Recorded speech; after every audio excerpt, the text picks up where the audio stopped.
And here we go. Welcome, everybody, to Career Lab Wednesday. I'm your host, George Miller. I'm here with you almost every Wednesday from noon to 1 p.m. Central Time. And I am excited to talk about the topic today that we have teed up of how do you develop your EQ? How do you develop your emotional intelligence? And I will share about how that impacts relationships in the workplace. And before getting into that, though, I want to set context for everybody who's joining in and invite all of you, anyone who's listening in through YouTube or through LinkedIn, to ask questions. You can do that by typing into the comment section, and you can do that by jumping in here directly and sharing with us. You can jump in and type into the chat here on Zoom, or you can ask your questions in the comment section. We've got some questions teed up already, which I will be working into this and weaving in here. And as we're getting going here, there is somebody I am excited to hear an update from. Eric, whenever you want, just let me know and let me know how it's going and how the transition has been going for you. Um, yeah, I know you often have to go a little earlier.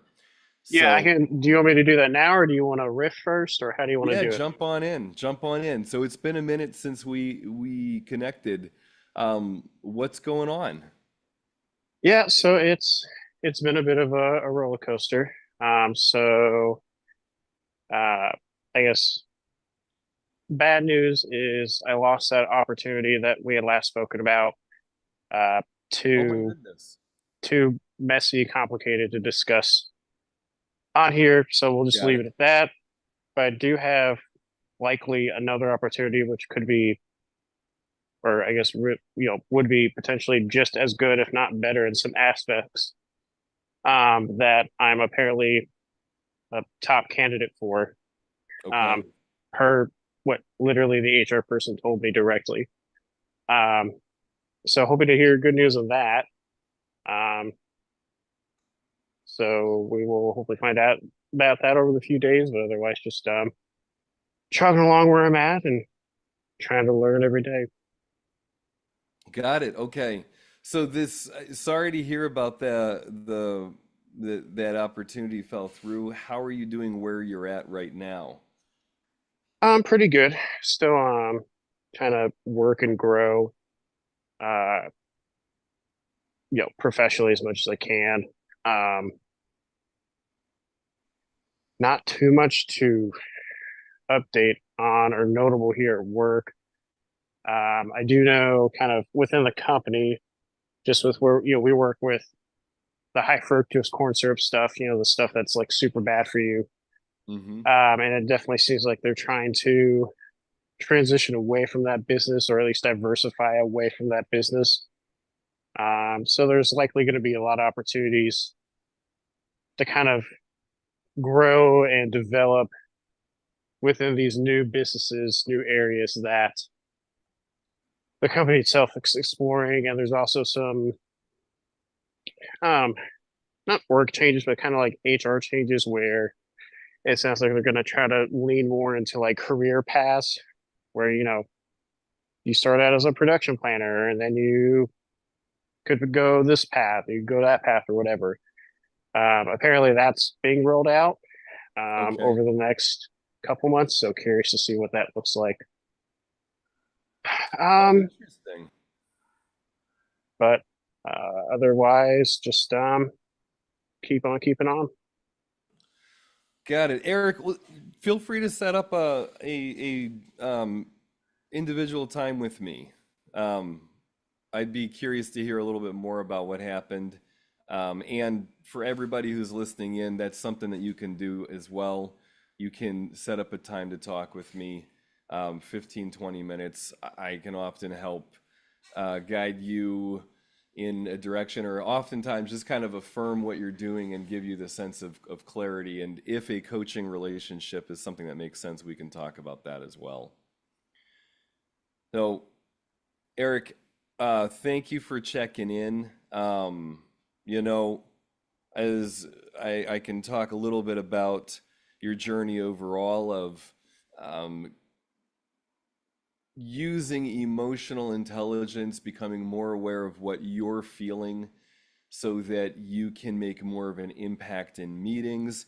And as you do that, you develop more confidence and you start to see yourself as increasingly valuable, such that you're willing to take meaningful risks in the direction of learning more skills and in the direction of career advancement and more responsibilities in the team, etc. And so that's a critical thing when people are wanting to move into leadership is looking at how they can lead more effectively in the meetings that they're in currently. And as you do that, you will feel more confidence and want to look at bigger opportunities for yourself. And those stretches won't feel as big of a stretch. And Eric, is that how am I doing at kind of quickly summing up, um, your journey over the past few years? Yeah, I think that's a pretty good summation. Cool, cool. So you're taking some risks now, and when failure happens, my assumption is that perhaps in the past you would have seen that as something wrong with you, like, in that kind of deep personal way. And that now as when things don't work the way you want to, it's not that it doesn't hurt, like it still sucks, but Right. that you don't have it, it doesn't tank you and have you kind of go into a bunch of negative self-fulfilling prophecies where you kind of sabotage yourself. Yeah, I definitely I hate to use the term like disassociate, but almost kind of like take it, okay, well, now I know the result, you know, kind of take a quick check down of, okay, what do I feel like I did well? What are maybe some things I could do better? And then move on to the next thing. Um, just so like you kind of alluded to, you don't dwell on it. It doesn't consume you and then keep you from doing other stuff that would be more successful. Yeah, well, I want to make an important point here because yeah, you didn't want to say disassociate because that's not really the word for it. Right. You have more of a self-observing ego, and it's because you're willing to be with the discomfort. So if somebody disassociates, then they end up spending a whole lot of mental and emotional energy trying to avoid the discomfort. So they're trying to stay away from what happened, and it actually doesn't allow them to learn and grow. It doesn't allow them to look at the next Right. opportunity. Right. So you're actually, you're willing to pay the price and looking at, okay, here's where I made mistakes. Here's where I could do better. Yep, this hurts, but it's not that I'm a bad person.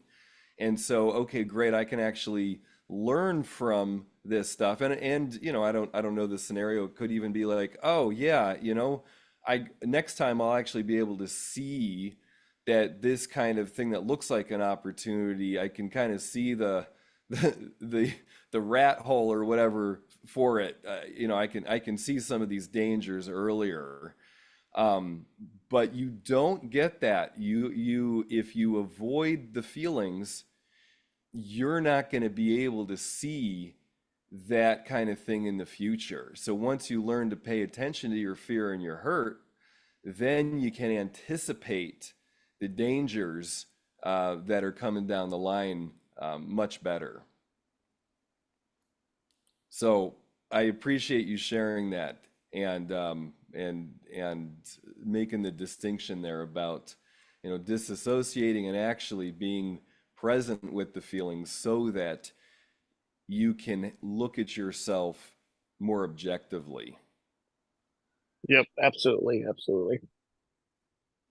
Well, sweet. And so that actually has a whole lot to do with what we're looking at today of developing your emotional intelligence. And the reason for that is that in any workplace, an effective team is essential for achieving common goals and driving success. And this is so near and dear to me um, because I am an energizer cooperator. So I feel a lot and I pick up on other people's feelings a lot. And so this emotional intelligence and being aware of feelings is the glue that holds teams together. So it's like if I'm not aware of what I'm feeling and I'm not aware of what other people are feeling, then all kinds of fragmentation can happen. And I and the team that I'm with may not even be aware of what's happening. We might, it's like we might think that we're in good shape and we can be working on a project and like, yep, I'm doing my job, everything's going well. And if I am numb to what I'm feeling, then I could be getting all kinds of signals about potential dangers in areas where the different teams are not actually aligning. And if I'm not paying attention to bits of fear and hurt, then I'm not going to get those early warning signs. And so things can go quite wrong. And this is actually, I've seen a bunch of things come up around relationships with this. It's like when couples don't engage with each other, when couples kind of avoid points of contention and just say, oh, I'll deal with that later, I'll deal with that later, that ends up building into a big pile of resentments, kind of unconscious and lost opportunities for connection. So the same thing happens in the workplace. I have a client who has been taking such good risks. She, even when she likes her job, but she's aware that she wants more. And she then takes the risk to talk to her boss and say, like, look, this isn't because I don't appreciate all we've done together and all the opportunities here, but I'm wanting more, and I can see some ways that I could do that, that I could lean into that. And so by doing that, she is communicating her fears and her desires, and she's doing it in rapport. If she didn't do that, over time, she would start to resent her boss. And she'd start building up this pile of, oh, my boss doesn't really see how good I am and doesn't see my potential and da da da da da, like this kind of thing. So this is incredibly important to be paying attention to how we feel, because this is the glue that holds teams together. So for individuals to understand and work with their emotions, but also get their team's emotions, also be aware of how other people are feeling. And this, instead of avoiding that and using it as a pathway to connect, this is an incredibly important skill that we're talking about in the workplace. And you can look at this, even as we're looking at a contentious election and what, we're in election time. So I get emails and text messages from the Harris campaign and the Trump campaign like many, many, many times a day. And there's these huge divisions of how people see the world. And when I jump over the fear and the hurt and I just move directly into accusing people and saying, oh, they don't get it, and implying all kinds of things about people who see the world differently than me, that's a real issue. And that plays out in everyday relationships. It plays out in everyday relationships in the workplace, and it plays out in a global kind of way. So this is a very, very important thing overall to be looking at, because it's in being aware of my real concerns and the ways that I feel hurt about stuff, or the ways that communication happens that are out of line, and misunderstood. All kinds of things can open up from that. And resolution doesn't come when we're out of touch with our feelings.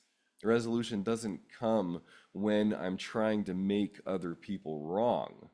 Resolution comes from when I am able to be with what I'm feeling and able to be with other people in what they're feeling.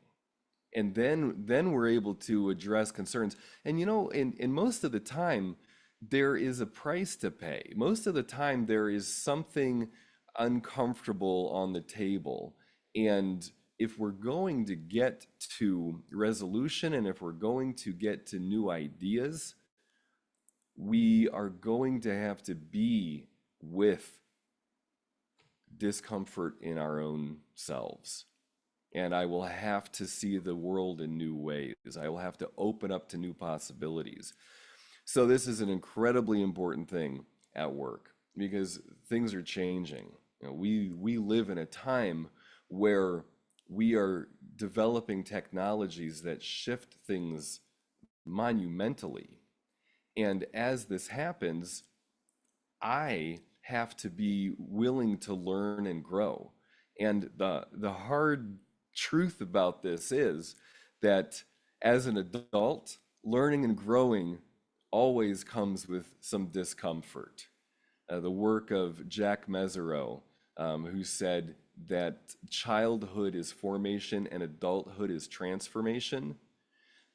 That's a great summary of this. And in transformation, it requires a breaking down of how I currently understand myself in the world, so that I can incorporate new information and new ways of being. And that is always going to come with discomfort when I'm an adult, because I'm already formed in ways. So there has to be that breaking down. It's just like, you hear me talk about this, going to the gym. And if I'm going to build muscles, if I'm going to learn new behaviors, new ways of lifting, new ways of stretching, that hurts. There is pain in that. And so, because I have to break down that fascia, I have to do that so that my muscles can gain more flexibility or gain more mass. So that's just how it is. And in relationships at work, when a new technology is being implemented, that's going to mean that my old patterns of how I see things are going to have to shift. And so I'm going to feel afraid. Just that, oh, can I learn this? Is that a possibility? And yeah, I think I can do this. I got this. And some hurt even about the fact that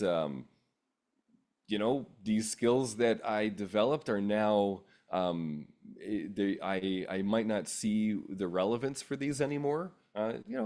That's painful. That sucks. And to acknowledge that is okay. To feel some sadness, to mourn the loss of the things that I have to let go of, and then to harness the aggression or the anger in an effective way, to say to myself, okay, great. George, you're going to learn how to do this. You're going to take everything that you've had in the past and build on that, and learn how to be with this new team that is coming in here. And you're going to do great at more efficiently establishing the relationships that you need to make sure that this process happens as effectively as possible. This is the name of the game. This, being able to develop relationships and to stretch myself and to be with some discomfort. This is what being an effective leader means. And so the skills involved in developing your emotional intelligence. There's so much. There's a ton of ways to do this. One of them is to work with me directly or to be in one of the emotional intelligence groups that I lead. I call them the Foundations of EQ and EQ Accelerator. Both you can consider getting yourself a EQ gym membership. That's one way. And then I also do some trainings on the weekends. I've got one coming up with a colleague of mine that I'll share more about. And then you can also join me in going into ice water, or just if that's a way that you want to think about stretching yourself, you can always follow me online and see me do that. And if you ever so desire, take the risk and come in with me. Because that, and I find that so meaningful because that is a way that I am with discomfort and I know I can do it. And I learn every single time. It's like, whoa, I'm with the cold. I didn't want to do this. Now I'm here doing it. And oh my gosh, I can do it. I feel good. It actually changes my biochemistry in a positive way. That's the same. You can do that in ice water, but you can also do that in relationships. And in fact, I think relationships are often scarier to take interpersonal risks in because we don't quite know what we're going to get. Everybody is a little different, you know. Human beings, we are spontaneous, and so that I think is actually more of a challenge. I was sharing about this when I was speaking up at the UW Madison for a leadership conference, and I was saying, you know what, like many of you looking at me think that going into ice water or when I'm singing on stage in front of a group of people, you might think that, like, wow, like I could never do that. And then for me to say, I'm actually more afraid to just be talking to you. I'm here speaking in front of a bunch of people, and this is actually more challenging. So even right now, as I'm saying that, and I'm thinking about all the people that I'm communicating to through this live stream, like this is actually more uncomfortable for me than a lot of things I do. It doesn't mean I can't do it, but it means that I can acknowledge the fear and use that fear to guide me as I'm talking with you, as I'm thinking about what your concerns are and then getting questions and relating to that. So take a look at some of the ways that you can engage with me ongoing outside of here. There's always things that I'm sharing. And I saw a question come in. Oh, yes, this is about public speaking. Okay, public speaking and interviewing skills. Yeah, I get this a lot. So we're coming up on the halfway mark here. So I'm gonna do a quick room reset. For everybody who's joining in, I'm George Miller. I'm here almost every Wednesday. This is Career Lab Wednesday, where I invite you to jump in, ask questions. Your questions, they don't have to do with emotional intelligence. You don't have to ask that kind of specific question. You can ask anything about your resume, interviewing, about your relationships at work, about how to be with your team, how to manage, or how to manage up, how to work with your boss more effectively. Any question is fair game. My expertise is in emotional intelligence. I draw the questions that you ask back to that, and I will share from that standpoint. Usually, sometimes I can help with LinkedIn things and more technical things as well, just from doing this for years. So any question that you ask is fair game. You can do that by jumping in here on Zoom, or you can go to the comment section on LinkedIn and on YouTube and type your questions in there. Send those over to me and I will do my best to answer this. So I got one of those questions coming in about public speaking and tying that into interviewing skills. So this is great. This is Emotional Intelligence 101. how do I be a better public speaker? And how do I do a better job when in interviews? So, most important thing is for you to embrace your feelings: fear, hurt, anger, sadness, and joy. We go deep into those feelings because we want to claim them. We want to move from thinking that there's something wrong with our feelings to knowing that our feelings are valuable and provide a lot of needed data so that we can make better contact with ourselves and what we care about, what I care about, and then communicate that more effectively to whoever I'm talking to. So in an interview, the thing to do is to look for the concerns that I have. If all of my concerns are focused on looking good and trying to get this job and trying to convince the person I'm talking to that they should hire me, that doesn't work as well as me paying attention to the concerns that I have about the company and about the job position itself. So notice that shift from me trying to get people to like me and concerned about whether the person I'm talking to likes me, to flipping that concern to, do I like this place? Do I want to be here? And so I might have all kinds of ideas about, like, oh yeah, this is definitely the position I want. But you know what?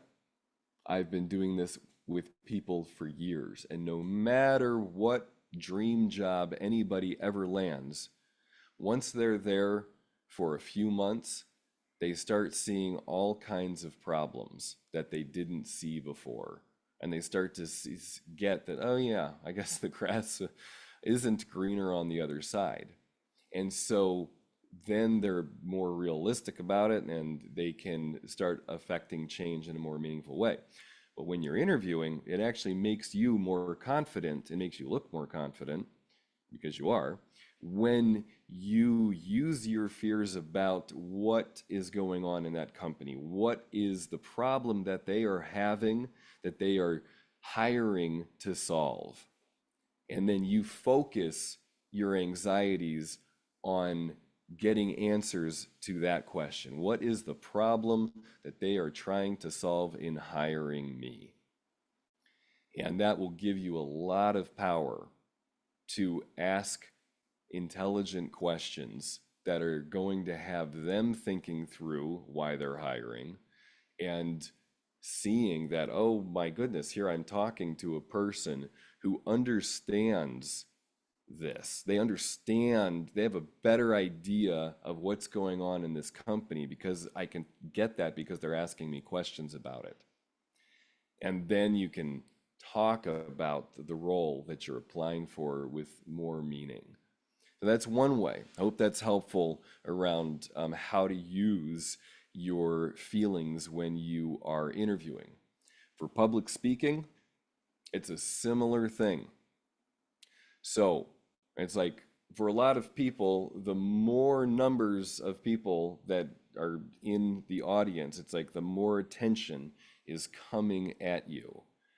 And the more attention, the more anxiety can go up. And anxiety is not a bad thing. Though if I'm trying to not feel scared about speaking in front of a group of people, then I am limiting my effectiveness. I'm limiting my aliveness. No, I actually want that anxiety coming in. I want to feel that.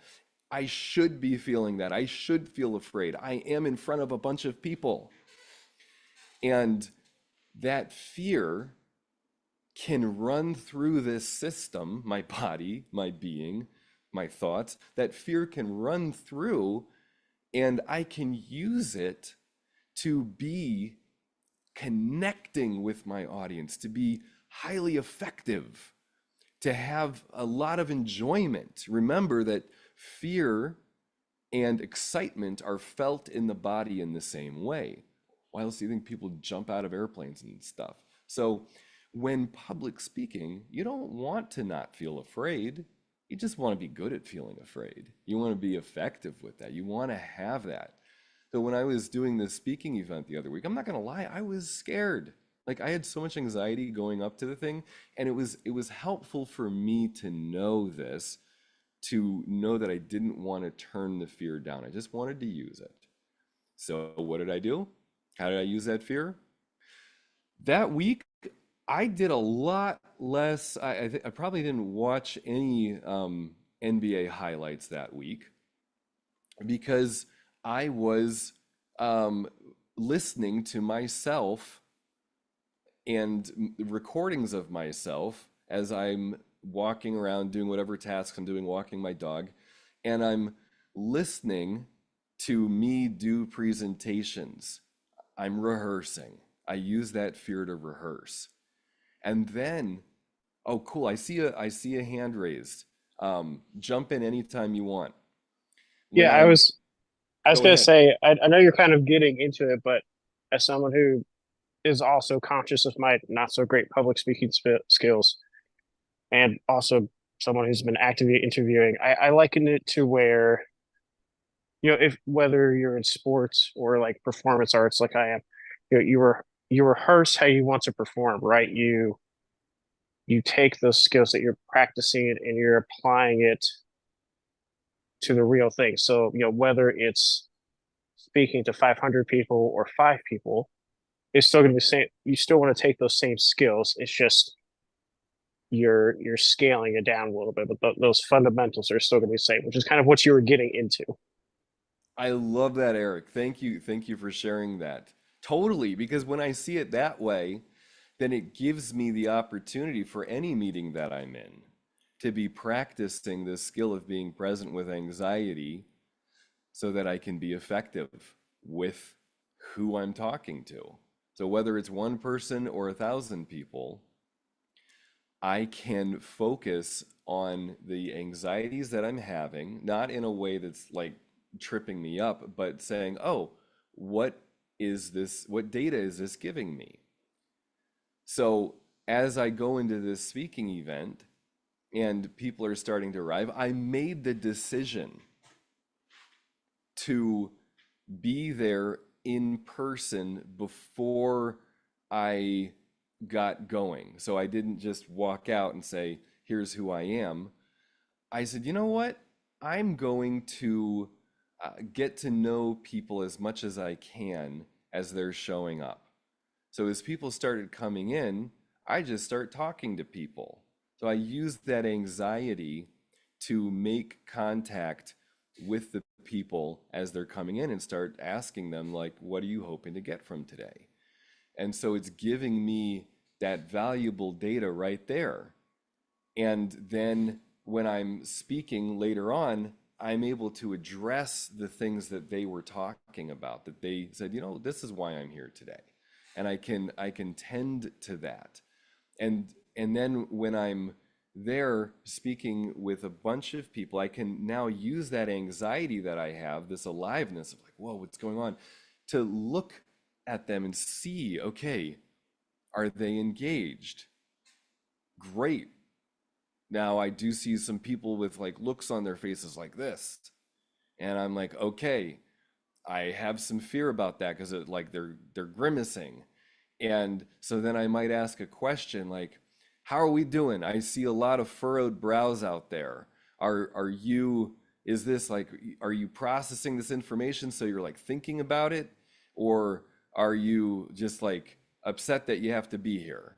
And I might do something like that to kind of break the ice and help me connect and have people go, oh, no, no, no, yeah, yeah, we're thinking about it. Okay.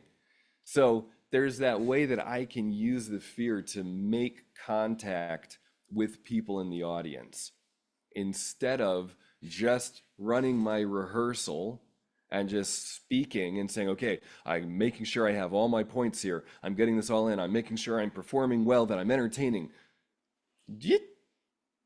That ends up not working so well. I actually want to be in touch with the fear so that I can make meaningful conflict contact with people. I want to be aware of the conflict in me. I want to be aware of the conflicts out there so that I can address that. So I hope this is helpful. Um, thank you for your question about help with public speaking and with interviewing skills. The bottom line of it is let your anxiety guide you. Let your anxiety turn into exhilaration.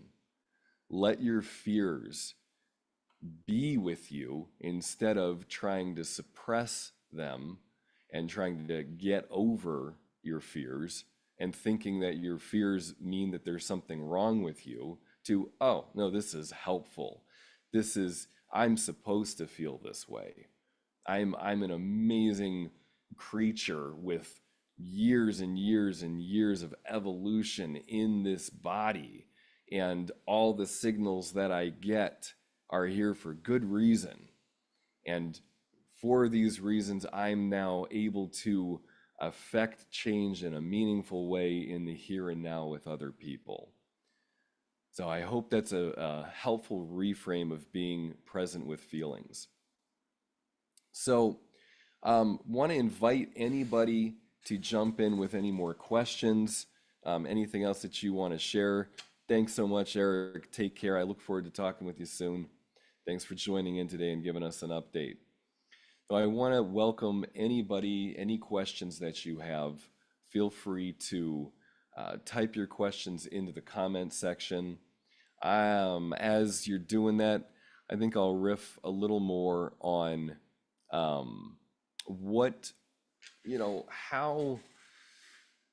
how emotional intelligence is so important to resolving conflicts and to working through challenges in team environments. And so I'll see what I can do here, relating to this election cycle and how emotional intelligence can help us navigate some challenging times better. So one of the things that um, I have been working on for years is that I want to be able to experience the world and really understand the world from other people's points of views. Um, that's just something, as I look back as a kid growing up, I always wanted. See, I grew up in a family that, on one hand, in my family and the community that I grew up in, we were very conservative. You know, think about Amish, Mennonite, and Christian evangelical background. So a conservative group, a conservative worldview. So I have that on one hand. Then on the other hand, I've got a liberal view because my family adopted people from another race. And so I have these two things. So there's ways that we're liberal and ways that we're conservative. And so I've always been interested in understanding the world from a broader context than just my thoughts. And I remember as a very young child, having debates with neighborhood kids about, what's right in terms of warfare. This was the Gulf War going on back then. And so, this is a long time process for me of understanding the world. And what I've found and why emotional intelligence is so helpful in being with people who have different worldviews than me is to understand that when somebody is different than me, my first response in my body is one of fear. And I have anxiety about that because that is my system often experiences that as a bit of a threat. And this is unconscious. This is largely unconscious for all of us. Anytime we meet a new person, anytime I meet somebody new, the more they look like me and the more they have a worldview that I'm assuming is like mine, then there's a lot of ways I can just kind of relax and say, like, oh, yeah, I like this person. Well, there's not, that's data in there, but it's not that high quality of data. And especially when part of it is for me designed to just say, okay, this person's kind of like me, and so I don't have to think about it. I don't have to be with the discomfort. So if then I'm choosing to understand more about myself and the world, and I'm saying, you know what, this person is, here are some ways that they're different, and they see the world so differently than me, and I can acknowledge that I feel scared about that. I can acknowledge it, like, oh, wait, this person is, is legitimately a intelligent person that has done all these things in their life and has gotten up to this point, and whoa, they experience the world differently than I do. Okay, what's going on in those differences? What I want to find out more about this. I want to understand more. It's going to require that I'm present with my fear, my hurt, and my anger more. Because there might be some times where I might feel some upset about, like, wait, I don't, that worldview or the ways that you're saying that, I don't see how that makes sense in this context. And if I'm unwilling to say that, if I just sit back passively and don't say, wait, whoa, whoa, that doesn't land for me. What about this? And if all I'm doing is just sitting there listening, then I'm not really engaging with that person either. So my feelings are so key. And as I learn to be present with those feelings, then I don't have to make somebody else wrong for how they see the world. I can point out where I see things differently, and I can ask questions to help me get more understanding of how they are viewing the world. But if I'm going at it from a place of this person is stupid and wrong, there's no way that they are going to, that we're going to make that connection. Because I have to be aware that, look, my going into this conversation saying, hey, there's something wrong with you and how you see the world.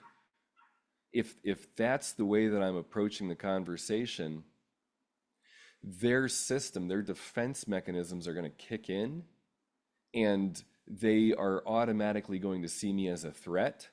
And anything I say is not going to be effective. This is not 100% accurate, like 100% across the board, but enough that it's helpful for me to talk about it and point some of this out. So it's very important to develop more of a relationship with my emotions, especially when I'm talking to people who have a different worldview than me. So I hope this is helpful. As I'm thinking about the next few weeks and the fact that we're probably going to have a lot of people having a whole lot of feelings about the way that this election goes. So, oh, cool, I'm getting a question here. I assist mentoring several colleagues, new hire, and would like to learn effective leadership skills to push your team. Oh, okay. Great, great, great. So can you share with me at all, if you did you hear anything of what I just said? Um, and if not, maybe I can do a quick recap on it. But you could give me a little more data about this. You assist colleagues, mentoring several colleagues, and a new hire, and you want to learn effective leadership skills to push them. Okay. So type into the comment section anytime you want to kind of guide me on this. I'll do my best. Um, one of the key things is understanding that everybody communicates differently. Uh, Language is not there. This is beyond Spanish, English, Chinese, etc. That we have different emotional communication ways. So there is an assessment that you can take, a quick thing that gives you what yours is and what helps you identify other people's communication styles. So understanding that is kind of a key thing. So we have different ways of communicating, and then we have emotions. And the more that I am able to be with my discomfort and anxieties that I have while I'm talking to people who communicate with different personality styles, that goes a long way. So, because if I can be aware that I'm talking to somebody with a personality style that's different than mine, and so just the way that their facial cues are with me, that let's say that they're not giving me a whole lot of facial cues and they're not like smiling at me. See, I might then think unconsciously, I might be like, oh, this person doesn't like me. They're not reflecting back to me the way I want to be seen. Oh, I can't tell that they're listening to what I'm saying. So here, my job is to manage this team, is to mentor these people, and I can't tell from their facial expression if they're really with me or if they're getting value from this. So just knowing that, then I can soothe that internal dialogue that I'm having and say, oh, hold on, this person's probably more like this. And so, yep, I want affirmation from them. I want to understand that I'm making a difference with them. And you know what? Their face isn't going to communicate that to me. Oh, got it. So here's a question I can ask that's going to help me get the reassurance that I want in this communication. Okay, cool. So that kind of thing can go a long way when mentoring, when you're developing people. Let me know if this is helpful. Am I on the right track with you here in terms of learning some leadership skills to push your team? So, because the first thing is if you're going to effectively push your team, you need to get on the same page. And there's so many ways to get on the same page that are often overlooked. So once you're on the same page with them and they have an understanding of you and you have an understanding of them, then you are able to align and verbally communicate like, look, here's your goals. Here's my role in helping you achieve these goals. And here's how I see you doing, and here's how I see us doing. Okay? So you do notice some of your team members respond differently to feedback or guidance. I'm not always sure how to adjust or approach. Okay.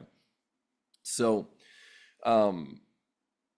that's a thing that you can enter into dialogue with them and say that they in responding to feedback differently. So here's a bunch of things to try out. A key one is asking them, setting it up something like, I have some observations or I've noticed some things. Would you like to hear what I'm seeing? Most people are going to say yes. And so right there, you're getting some buy-in on it.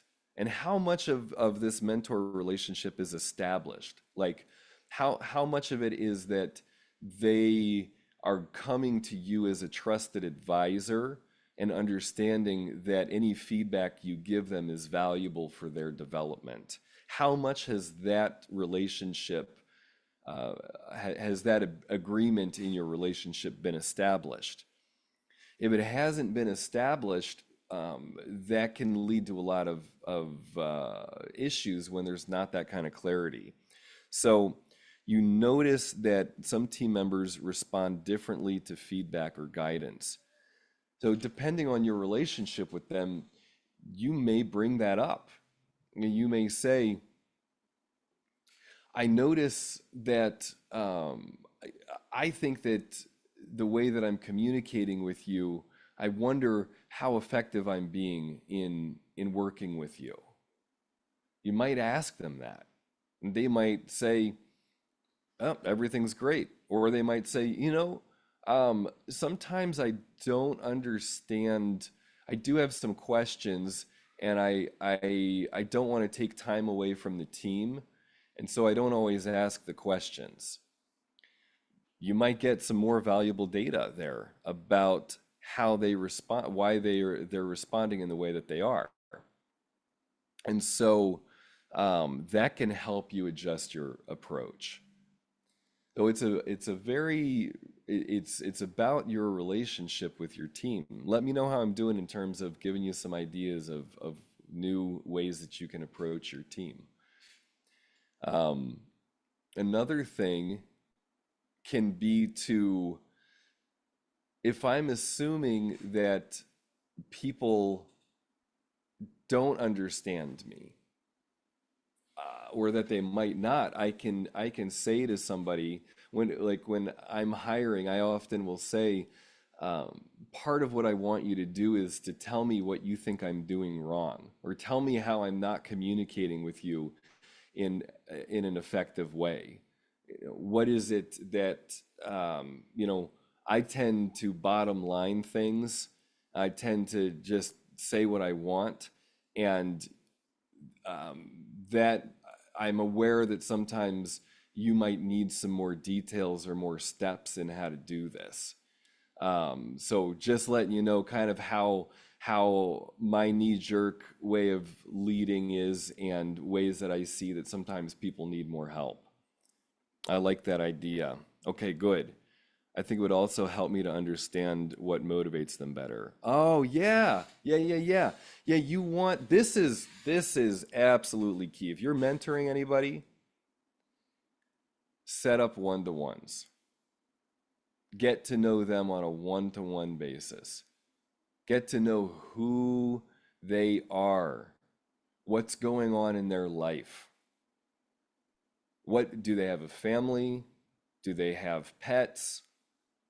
What do they like doing? What are their hobbies? How does them at work fit into them having the life that they want? What do they care about at work? Why are they in the role that they're in? What are the things that they want to develop in themselves? Get to know them and share some about yourself. Share things like, I'm in this position because I've making this kind of an impact with people has been really important to me. And I worked my way through these challenges, and I've helped develop people in these kinds of ways. And I'm looking forward to working with you and learning more about you and your goals so that I can help you realize what you want to. Have that kind of conversation early on as much as you can. If you haven't done it yet, set it up and do it. Let's grab a coffee together. Let's, something like that. Like, it doesn't have to be a heavy lift. Um, that's incredibly important, because as you establish the relationship, then people's defenses go down, and they will be more wanting your feedback as they understand that you are there to help them learn and grow. So totally do that. And by the way, take this personality assessment, and just to get a sense of yourself, and share it with your team. Say, hey, here's a quick thing you can do. Let me know what you think. I mean, if that's appropriate in your work environment, feel free to use it. Um, and then, another thing, I'll share a story in closing here. We got to wrap up, but thanks for your question. That's very good for everybody who's listening in to understand about developing yourself as a leader.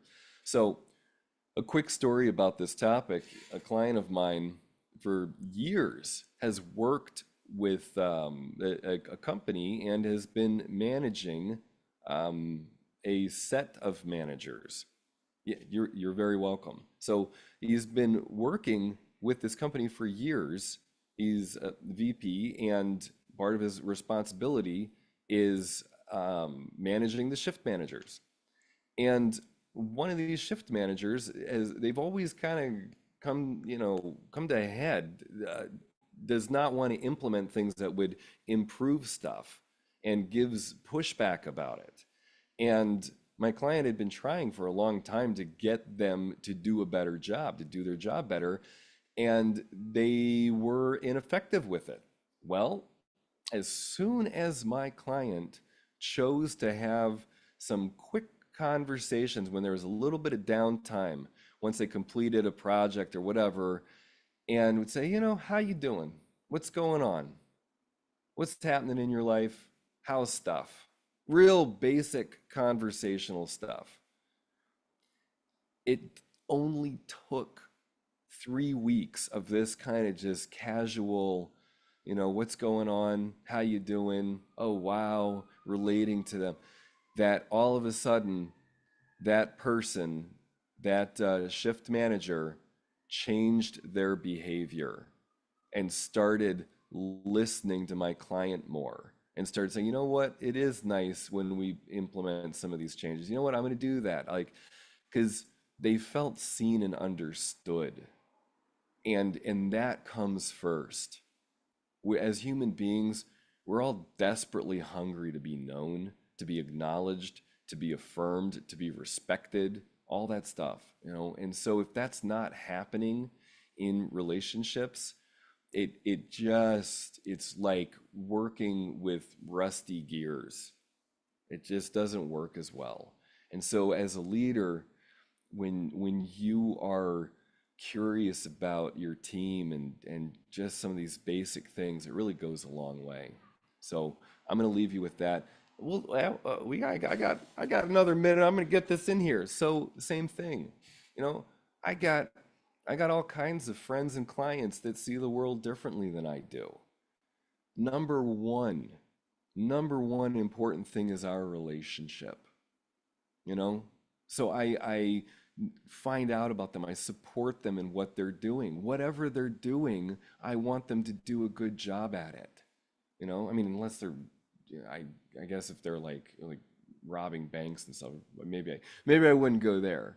But they can be doing things. I coach people who have very different beliefs than I do. And my job is to help them develop as a human. And so I ask them about their family, friends, pets, basic things. We just shoot the shit. And that relationship, if I was ever going to have any impact in how they see the world, it's going to come with all that stuff first. So I'm leaving you with that. I got to jump. I got a session coming in here. So need to sign off, everybody. All right, take care. Blessings.